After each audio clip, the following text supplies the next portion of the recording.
when you came to Portsmouth, you start having, at least for people from the outside reading the press, your relationship to chairman. You have the Mandarich, is that right? He followed you in different... Crazy relationship. Yeah, crazy relationship. How are your relationship to chairman?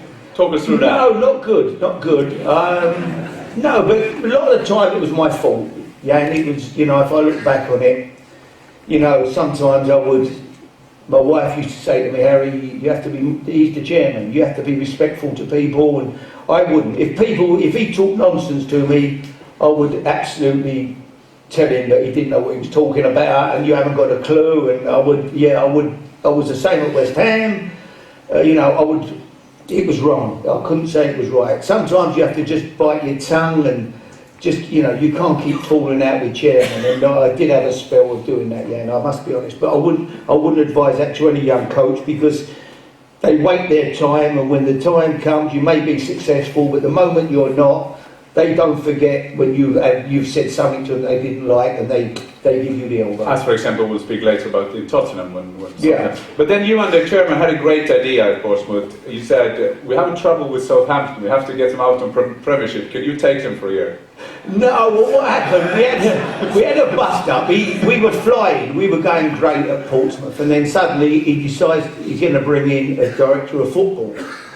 This was a craze suddenly. He didn't like Jim Smith. I had Jim Smith with me. Jim was the bald eagle. Jim had managed every club, Derby, Newcastle, lots of clubs, been really successful. Oxford, took Oxford all the way from the bottom division into the top division.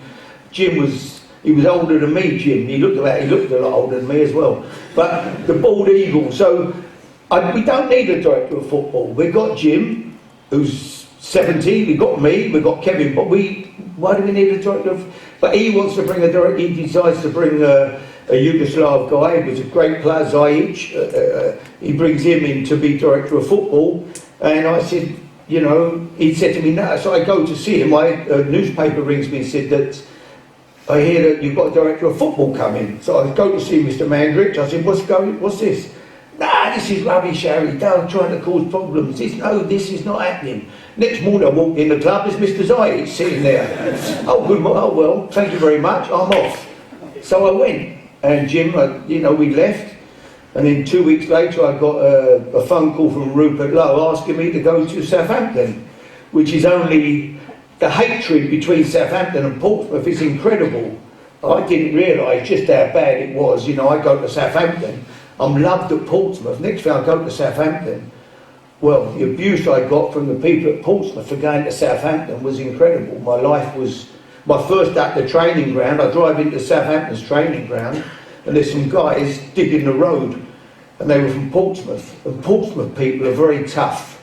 I'm sure you've got parts of, different parts of Scandinavia would produce very tough people, whether it's fishermen or whatever. But Portsmouth, for whatever reason, they produce real tough guys, and these guys were great big digging the road. Well, every day they were there for the first 3 or 4 weeks. The abuse I got was incredible. But still you managed to, if you use a metaphor, you are with a woman called Portsmouth, you leave her, you go to the girl she hates most, and then you divorce her, and go back to your first wife again. How did you do that? Well, I just suddenly, Mandrick, they were bottom of the league, Portsmouth now. Southampton, it was difficult. I went to Southampton, we were stuck down the bottom.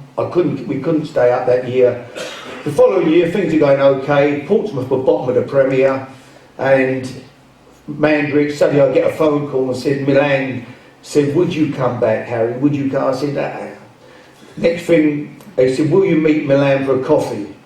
So I decided I'm meeting for a coffee at his apartment. We had a love-hate. I loved him. I loved his company. I loved going having a glass of wine with him.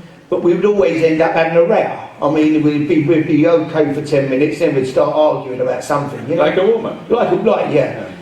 But he said, look, come back. Please come back. We're going to get relegated. The clubs. So I went back. And we did fantastic. With the last 10 games, we were bottom of the league. I think we had 18 points with 10 games to go, and we went on an incredible run, and we managed to stay up. We went to Wigan and won with 1 game to spare, and life was great again. And then what I didn't know, at the end of the year, he sold the club to he had a Russian owner who came in and bought the club.